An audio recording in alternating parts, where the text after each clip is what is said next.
আসসালামু আলাইকুম রহমতুল্লাহি বারাকাতু। আমি আব্দুল মতিন আবারও আপনাদের মাঝে হাজির হয়েছি নতুন ধরনের টিউটোরিয়াল নিয়ে।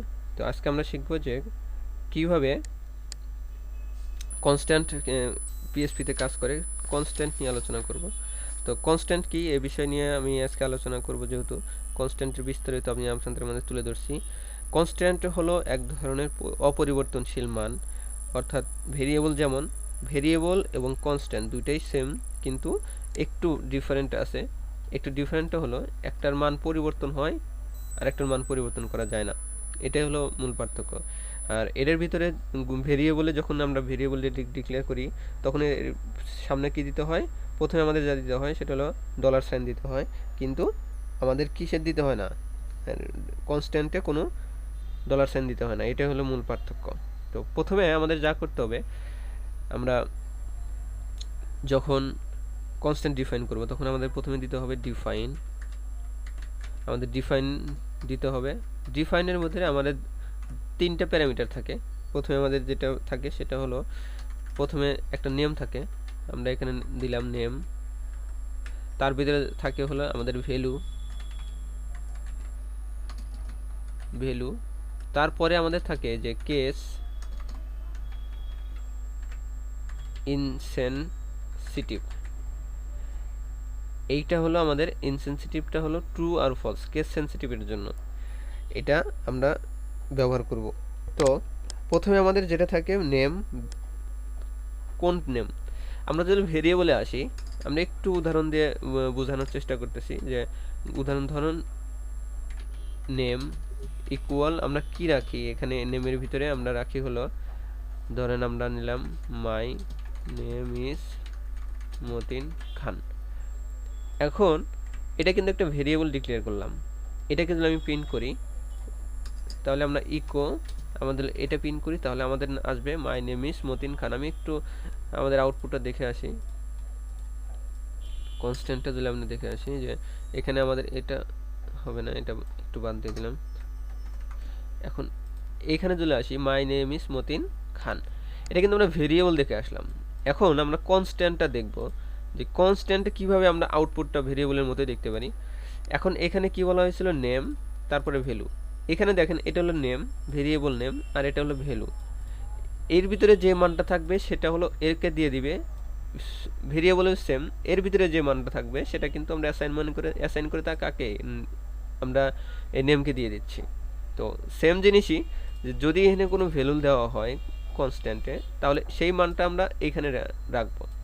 তো আমরা একাধিক ডিফাইন করতে পারবো। যেমন আমরা কপি করলাম একাধিক নাম ডিফাইন করতে পারবো। এখানে এখানে নাম 1, নাম 2, নাম 3, নাম 4, এইভাবে আমরা কিন্তু প্রত্যেকটা জিনিসই আমরা আলাদা আলাদাভাবে নিতে পারবো, একাধিক ভেরিয়েবল নিতে পারবো, কনস্ট্যান্ট নিতে পারবো।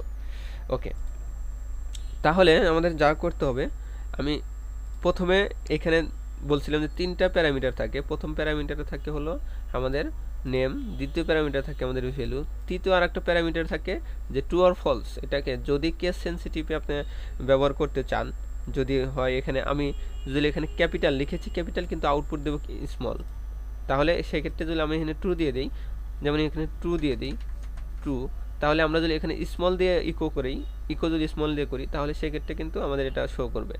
তো এটা আমি একটা দেখাচ্ছি, একটা করে দেখাচ্ছি আমি। এটা আমি প্রথমে তুলে দিচ্ছি। প্রথমে আমি এটা ডিফল্টভাবে ট্রু ফলস থাকে। তো প্রথমে আমি একটা নাম দিলাম, এখানে নামের ভিতরে আমি কিছু একটা নাম রাখবো। যেমন আমি এখানে রাখলাম মাই নেম ইজ মতিন খান। আমি এই নামটা আমি দিলাম। দেওয়ার পরে আমি যদি এখানে কি করি, এখানে আমি সরি, আমি প্রথমে এটাকে কি করব, ইকো করাবে কাকে, এখানে কিন্তু ভেরিয়েবলকে ইকো করাইছিলাম, ভেরিয়েবলের সময় এই ভেরিয়েবলটি ইকো করাইছিলাম। তাহলে সেম জিনিস এটা ডিক্লেয়ার করছি আমরা নেমটা, এই নেমটা আমরা ইকো করাবো। তাহলে আমাদের কি করতে হবে, ইকো এই নেমটা আমি দিয়ে দিলাম। এখানে আমরা ইকো ক্যাপিটাল স্মল দুইটা দিতে পারি, সমস্যা নেই। আচ্ছা, এইবার আমরা কি যে যা করতে হবে, এখন যদি আমরা দেখতে পারি যে এখানে একটা ইকো ইকো আমরা বিআর দিলাম,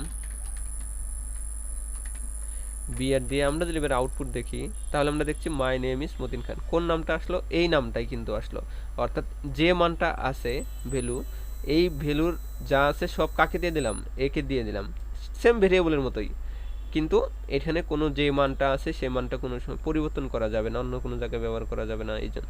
আচ্ছা ওকে, এইবার আমরা কি করব, এখন এইখানে যেটা আছে সেটাকে আমরা দিতে যাচ্ছি যে কোনো সময় ভুলে যদি আমরা নেম দিয়ে দিই, এখানে নেম এখানেও নেম, কিন্তু এখানে ক্যাপিটাল এখানে স্মল। আচ্ছা এটা যদি আমরা দিয়ে আমরা এবার যদি আউটপুটটা দেখতে চাই তাহলে দেখতে পারবো যে ইউজ অর্থাৎ আনডিফাইন, অর্থাৎ খুঁজে পাচ্ছে না, এটা আনডিফাইন, এটা মানে যে নেমটা আছে সের ভিতরে কোনো মান নাই, এটা এটা বলতেছে। তো সেজন্য আমাদের কি করতে হবে, এই জন্যই এখানে যে আমাদের কেস ইনসেনসিটিভ ছিল সেটাকে আমরা ট্রু করে দিতে হবে, ফলস ছিল এখানে ডিফল্টভাবে ফলস থাকে, তাহলে আমাদের কি করতে হবে, এখানে আমাদের ফলস থেকে আমরা ট্রু করে দিই। আমরা যদি এখানে ফলস দেই সেম কাজ করবে, কিন্তু সেম কাজই যদি আমরা এখানে ট্রু দিয়ে দেই, ট্রু, তাহলে আমাদের এইখানে কি আসবে, আমাদের মাই নেম ইজ মতিন খান, এটা কিন্তু চলে আসলো। ওকে, এটাই হলো মূলত ভেরিয়েবল এবং কনস্ট্যান্ট। আমরা এটা ভেরিয়েবল দিয়ে বুঝাইলাম এবং এটা কনস্ট্যান্ট দিয়ে বুঝাইলাম, তাহলে আমরা বুঝতে পারছি যে কনস্ট্যান্ট কিভাবে ডিক্লেয়ার করতে হয়। আচ্ছা দ্বিতীয়তে আমরা দেখব যে আচ্ছা পরবর্তীতে আমরা দেখব যে অ্যারে কিভাবে ব্যবহার করা হয়, একটা কনস্ট্যান্ট ডিফাইন করে অ্যারে কিভাবে ব্যবহার করা হয়। তাহলে আমরা এখানে এটা থাক, বা এটা আমি ডিলিট করে দিলাম, এটাও আমি ডিলিট করে দিলাম। এইবার ভেরিয়েবলের ভিতরে যেভাবে আমরা কি নেই, অ্যারে নেই, সেম ওইভাবে আমরা অ্যারে নিয়ে ব্যবহার করব কনস্ট্যান্টে। ডলার সাইন অ্যারে, আমি একটা অ্যারে নিলাম, নিয়ে এখানে অ্যারে ব্যবহার করলাম, এখানে আমরা অ্যারে ব্যবহার করলাম কিভাবে, এইভাবে তো আমরা অ্যারে নেই ভেরিয়েবলে। তো ভেরিয়েবলে এখানে আমি নিলাম যে 3টা মান নিলাম, প্রথমে নিলাম আমার নেম, দ্বিতীয় নিলাম এস, তৃতীয়তে নিলাম ফোন, আমার ফোন নাম্বার, এই 3টা আমি মান নেব। এটা কিন্তু ভেরিয়েবলে আমরা মান নিতে গেলে এখানে আমরা কি দেখতে পারি, যেটা নেব সেটার ইন্ডেক্সটা আমরা এখানে দেখব যে ইকো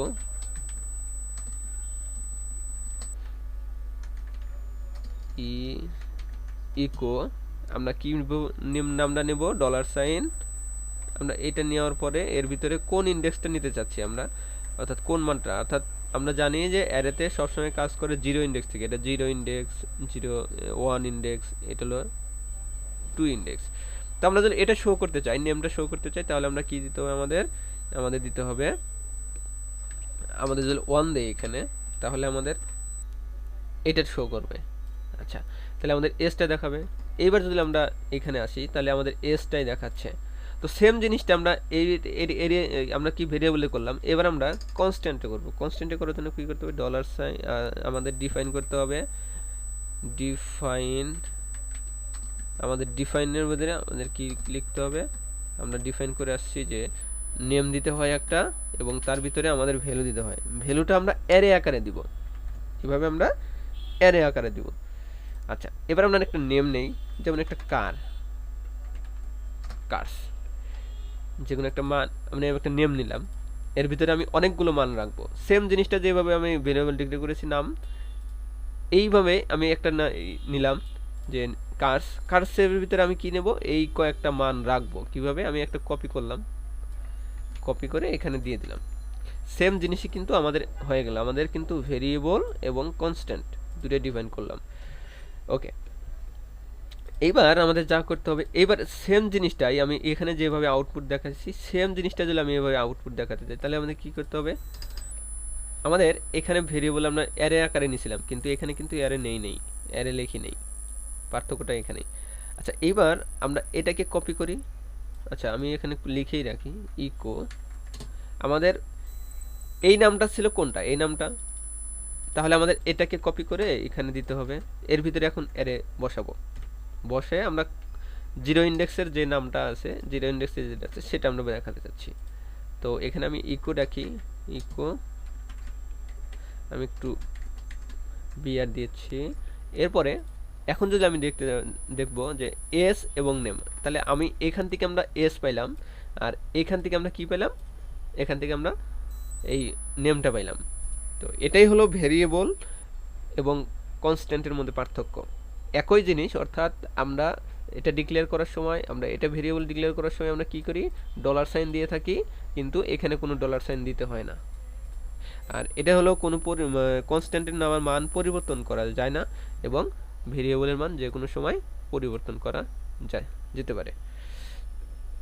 ওকে, আমরা এবার একটা ফাংশনের মাধ্যমে আমরা কিভাবে সুপার গ্লোবাল অর্থাৎ গ্লোবাল ভেরিয়েবল ব্যবহার করব।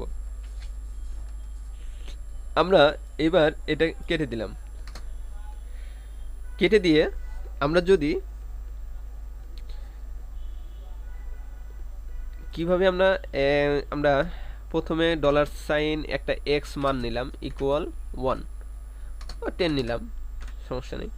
এবার আমরা একটা ফাংশন নিলাম, ফাংশনের ভিতরে একটা নাম দিলাম যে আমরা অ্যাড, বা আমরা নাম দিলাম যে অ্যাড।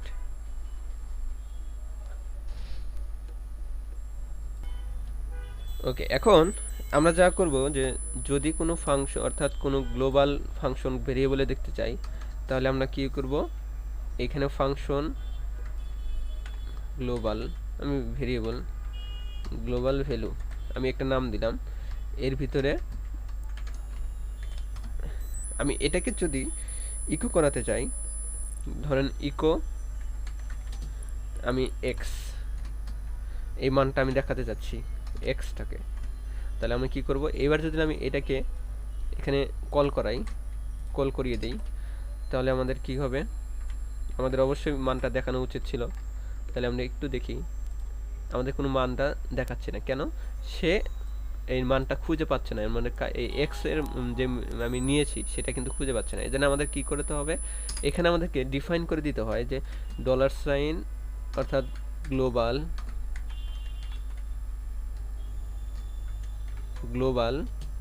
এক্স, এটাকে আমাদের বলে দিতে হবে যে এটা একটা গ্লোবাল, বাহির থেকে কোনো ফাংশন মানে কোনো ভ্যালুটাকে আমরা ফাংশনের ভিতরে ব্যবহার করতে চাইলে এটাকে আমরা এটাকে গ্লোবাল বলে দিতে হয়। তাহলে আমাদের কি করতে হবে, এটাকে যদি আমি এখন করি, আমাদের কিন্তু চলে আসলো আমাদের মানটা।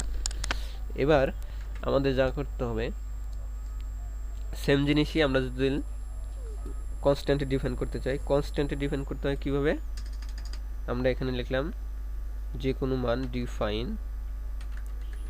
ডিফাইন এর ভিতরে মান দিলাম, একটা নেম দিলাম হলো এক্স, এর ভিতরে আমি একটা মান দিব, ভ্যালু দিব 10।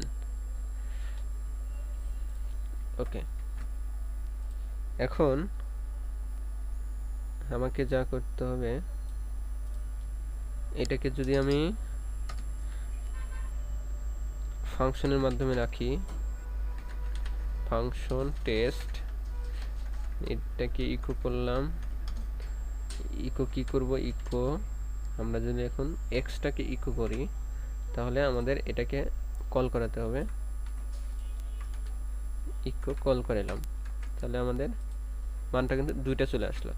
তাহলে আমরা এখানে দেখতে পাচ্ছি যে এখানে কিন্তু আমাদের গ্লোবালটা লিখতে হলো না, আমরা যখন গ্লোবাল এখানে আমাদের প্রথমে গ্লোবালটা লিখে দিয়েছিলাম যে এখানে এটা গ্লোবাল, কিন্তু আমাদের যখনই কনস্ট্যান্ট ডিফাইন করেছি এটা কিন্তু আমরা বুঝে দিই নাই যে এটা গ্লোবাল। এটা হলো মূল পার্থক্য। তো দুটাই কিন্তু সেম, একই কাজ করছে। আমরা যদি ইকো দেই আমাদের কিন্তু একই, কি আমরা বিআর দিয়ে দিলাম, সেম জিনিসটাই আমরা পাবো। এখানে যে মানটা, এখানে একই মান পেয়েছি আমরা। তো এটাই মূলত হলো আমাদের কনস্ট্যান্ট এবং ভেরিয়েবলের মধ্যে পার্থক্য। তো আশা রাখি বুঝতে পারছেন যে কিভাবে আমি গ্লোবাল এবং কনস্ট্যান্টের পার্থক্যটা বুঝিয়ে দিলাম। তো নেক্সট টিউটোরিয়াল দেখার জন্য অবশ্যই আমার চ্যানেলটাকে সাবস্ক্রাইব করবেন। আসসালামু আলাইকুম রহমতুল্লাহি ওয়া বারাকাতুহু।